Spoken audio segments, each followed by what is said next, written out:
विधानसभेला मराठा समाज गणित बिघडवणार का? गणित बिघडायचं काय संबंध आहे? मैदानातच मी राहणार आहे. जर 288 मध्ये सगळ्या जाती धर्माचे लोक आम्ही निवडणूक लढवणार आहेत. मी नाही राजकारणात राहणार, पण गोरगरिबाला देणारा बनवणार आहे आणि यांना कायमचं त्याच्यातून घालणार. आता निवडणूक संपले, आता नावं सांगायला हरकत नाही. फडणवीस साहेब तेरे नाम एक हे, ते चंद्रकांत दादा पाटील, ते आपल्या इकडे असतात बघा, वगळीला वाड्याला खेकडे असते, तसं भांग पाडीत आहे. माझ्या मागं लागत काय करत होती त्याला? ते म्हणतंय मला एकट्याला त्यांनी मागितलं होतं, मला म्हणजे मी मागितलं होतं मला प्रमाणपत्र द्या, आणि दिलं नाही म्हणून मी मराठवाड्याला मागितलं, आणि मराठवाड्याला दिलं नाही म्हणून राज्याला मागितलं. काय येडं गोळा करून आणलं काय कुठून ते पण एक कचरा. हा, फडणवीस साहेबाला 1 मार्क द्यावा लागते. त्यांनी मान्य केलं की जरांगे पाटील कोणत्याच पक्षाला पाठिंबा दिलेला नाही. ते खरं बोलले जिंदगी. धर्मवीर छत्रपती संभाजीराजे यांच्या जयंतीनिमित्त महाराजांच्या चरणी नतमस्तक झालो आहे आणि देशवासियांना पण छत्रपती धर्मवीर संभाजीराजे शुभेच्छा देतो आणि आपल्या सगळ्या पत्रकार बांधवांनाही शुभेच्छा देतो. आंदोलनाबाबत लोकांना हे आहे की नेमकं कशा पद्धतीचं जूनमध्ये आंदोलन असेल, उपोषण कधी असेल, तुमची सभा कधी असेल, या संदर्भातला अजून निर्णय दिला. उपोषण 4 जूनला आहे, 8 जूनला सभा आहे. उद्या आम्ही 1 वाजता नारायणगडावरती सगळे लोक पाणी करायसाठी चाललो आहे. तिथली काय तयारी, कशी तयारी आहे या संदर्भात उद्या चाललो आहे आम्ही नारायणगडावरती. कशा स्वरूपाची तयारी, काय तयारी झाली, कारण इथं अंतरवालीत आम्ही 170मध्ये घेतला कार्यक्रम एकरमध्ये. आमचे 50,000 स्वयंसेवक आम्हाला तिथं चटणीला सुद्धा पुरले नव्हते. तर तिथं काय तयारी हे बघणं खूप गरजेचं आहे. म्हणजे कोणत्या कोपऱ्यात स्वयंसेवक उभा राहिला हे सुद्धा कळालं नाही, एवढी गर्दी. इथं तर 6 करोड यायचं. उद्या पाणी करायला चालू आहे. त्यानंतर 4 जून रोजी मतदानाची मोजणी आहे आणि त्याच दिवशी तुम्ही उपोषणाला बसणार असं म्हणतात. काय वेळ काय आहे आणि 4 जूनचाच मुहूर्त काय? नाही असं काय नाही, मुहूर्ताचं असं काहीच नाही. माझं कधी मुहूर्तावर नाहीच आहे. परंतु आता आनंद आम्हाला याच्यात आहे, स्वतःच्या लेकराला न्याय देण्यात, त्याला आरक्षण मिळण्यात. आता समाज सगळ्या पक्षात असल्यामुळं थोडे इकडे तिकडे पळत होते. आता ते जर एकत्र येतात त्यांच्या लेकराच्या न्यायासाठी, आता आमचे पुन्हा एकत्र येऊन स्वतःच्या लेकराच्या न्यायाची लढाई लढणार आहेत. कारण मराठा कोणचाही असू द्या, कोणत्याही पक्षाचा असू द्या, 10% दिलेलं आरक्षण या पोलीस भरतीमध्ये ते कामाला आलेलं नाही आहे. त्यामुळं मग तो भाजपचा गोरगरीब मराठा असो, श्रीमंताला काय बोलून उपयोग नाही असं वाटतंय. पण सामान्य त्यांचा जो असेल त्यांच्याही लेकराचं वाटलंच झालं आहे. 10% दिलं आहे, पण ते कुठं लागू झालं आहे? 4 जून रोजीचं कसं असेल, किती वाजता बसणार आहेत? कारण सगळीकडे मतदानाची मोजणी असेल, सरकार स्थापनेचं असेल, सगळं असेल. तुमचं टायमिंग कसं आहे? सकाळी 9 वाजताच सुरुवात करणार आहे. सकाळी 9 वाजल्याला बसणार.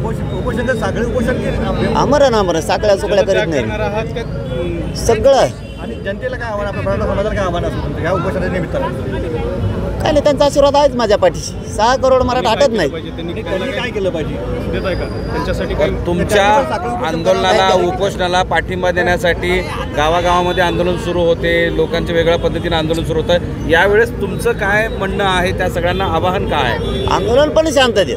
माझ्या समाजाला मला आवाहन करायची आता गरज पडत नाही, कारण त्यांचा मुलगा म्हणून बसतोय, त्यांना काळजी आहे. ते ताबडतोब शांततेत आंदोलनं करतायत आणि सरकार यावेळेस वेळ येऊ देणार नाही असं वाटतं. सगळ्या सोयरीची अंमलबजावणी करायला आणि मराठा आणि कुणबी एकच आहे यासाठी. म्हणजे सगळे सोयऱ्यांचाच विषय आहे का? सगळे सोयऱ्यांबाबत अंतरवलीत असणार आहे का नारायणगडावर? अंतरवली. आणि सभेला अंतरवलीतून नारायणगडावर जाणार? हो. तर सध्या राज्यामध्ये कशा पद्धतीची सभेची तयारी सुरू आहे? गावागावात लोक कामाला लागलेत की घर सहकुटुंब राज्यातला 6 करोड मराठा नारायणगडावरती येणार आहे. परंतु नारायणगडावरती काय तयारी, त्या लोकांची गैरसोय नाही झाली पाहिजे, लोक तर पडले नाही पाहिजे. अंतरवालीत सगळ्या सुविधा असताना इतके हाल झाले. उगा हट्ट करायचा म्हणून करणारातला मी नाही, झालीच पाहिजे आणि लोक तर पडले पाहिजेत का मग? त्यामुळं मी उद्या प्रत्यक्ष जाऊन तिथं बघणार आहे. सगळे बरेचसे मराठवाड्यातून बी कार्यकर्ते येणार आहेत ते बघण्यासाठी की खरी तयारी तिथं काय. 3 टप्पे झाले लोकसभेचे, आता 2 टप्पे बाकी आहेत. 3 टप्प्यामध्ये तुम्हाला मराठा आंदोलनाचा आणि एकंदरीत मराठा मतांचा काय परिणाम जाणवला, काय स्थिती आहे? मी आता नाही आहे त्याच्यात, मी निवडणुकीत नाही आहे. मी कोणाचा प्रचारही केला नाही, कोणाला निवडून आणा म्हणलो नाही, कोणाला काय म्हणते त्याला महायुतीला पाठिंबा नव्हता ना, महाविकास आघाडीला होता ना, कुठल्या राज्यातल्या अपक्षाला होता. मी नव्हतं, फक्त एक सांगितलं भाऊ समाजाला पाडा, कारण त्याच्यात लई मोठी ताकद आहे. कारण मी नाहीच आहे त्या प्रक्रियेत. दिसतंय का, जाणवतंय का? कळणाऱ्याला कळालंय. बरेच राजकीय विश्लेषक बरेच काही सांगायला लागलेत, तुम्हालाही कळलं असेल काहीतरी. नाही आता मी त्या प्रक्रियेत नाही म्हणल्याच्या नंतर नाही तुमची भूमिका जरी असली तरी काहीतरी तुमच्या समोर दिसलं असेल ना, मराठी काय केले. पाडा म्हणलं तुम्ही पडायला लागले का बऱ्या? हा बघा दादा, एक मात्र झालंय, मोदी साहेब कधीच इतक्या वेळेस महाराष्ट्रात आले नव्हते. मोदी साहेब सध्या महाराष्ट्रातच आहेत, झोपालाच इथं येते, गोधाड्या गाधाड्या आणल्या सतत ते इथंच झोपते आणि इथं सकाळी सुरू लगेच. म्हणजे हे मराठ्यांच्या याला डर म्हणतात. दुसरं, मोदी साहेब कधीच मीडियाच्या समोर आले नाहीत 10 वर्ष. आता एक घंटा व्यासपीठावरच बोलते ते. तिसरं, त्यांनी स्वतःच्या पक्षाचा चिन्हाचा प्रचार सोडून दुसऱ्याचा कधीच केलेला नाही. यावेळेस ते कोणाचा पण करते.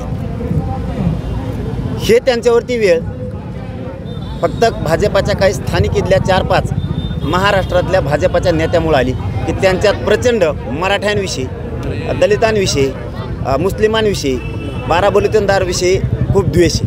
त्याचं कारण सांगतो मी. धनगर बांधवांचा आरक्षणाचा ST मधला विषय, त्यांनी सांगितलं SC ST ते OBCला धक्का लागू देणार नाही, म्हणजे धनगर बांधवांचा सुद्धा कार्यक्रम केला यांनी.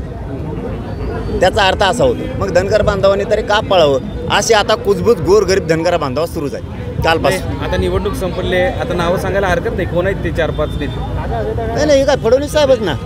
फडणवीस साहेब आहे ते, तेरे नाम एक हे, ते चंद्रकांत दादा पाटील, ते आपल्या इकडं असतात बघा, वगळीला वाड्याला खेकडे असते, तसा भांगपाडीत आहे. माया मागं लागत काही गरज होती त्याला? मी त्याला काही बोललो का? त्यावेळेस ते माया मागं लागलं, घेणं देणं काही गरज नसतं.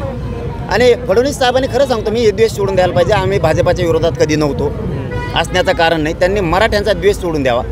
आई बहिणीवरती हल्ले केले, परत त्यांच्यावर केसेस केल्या, लाखो पोरांवरती केसेस केल्यात, लाखो पोरांवरती केसेस केल्यात, महिला तडीपार केल्यात. आणि तो तेरे नाम म्हणतो, ते कोल्हापूरचा देव गाचपाण्या, तो म्हणतो 10% आरक्षण दिलंय, मी गैरसमज करतो मी. आणि ते काय म्हणते परत, मला मागितलं होतं, मला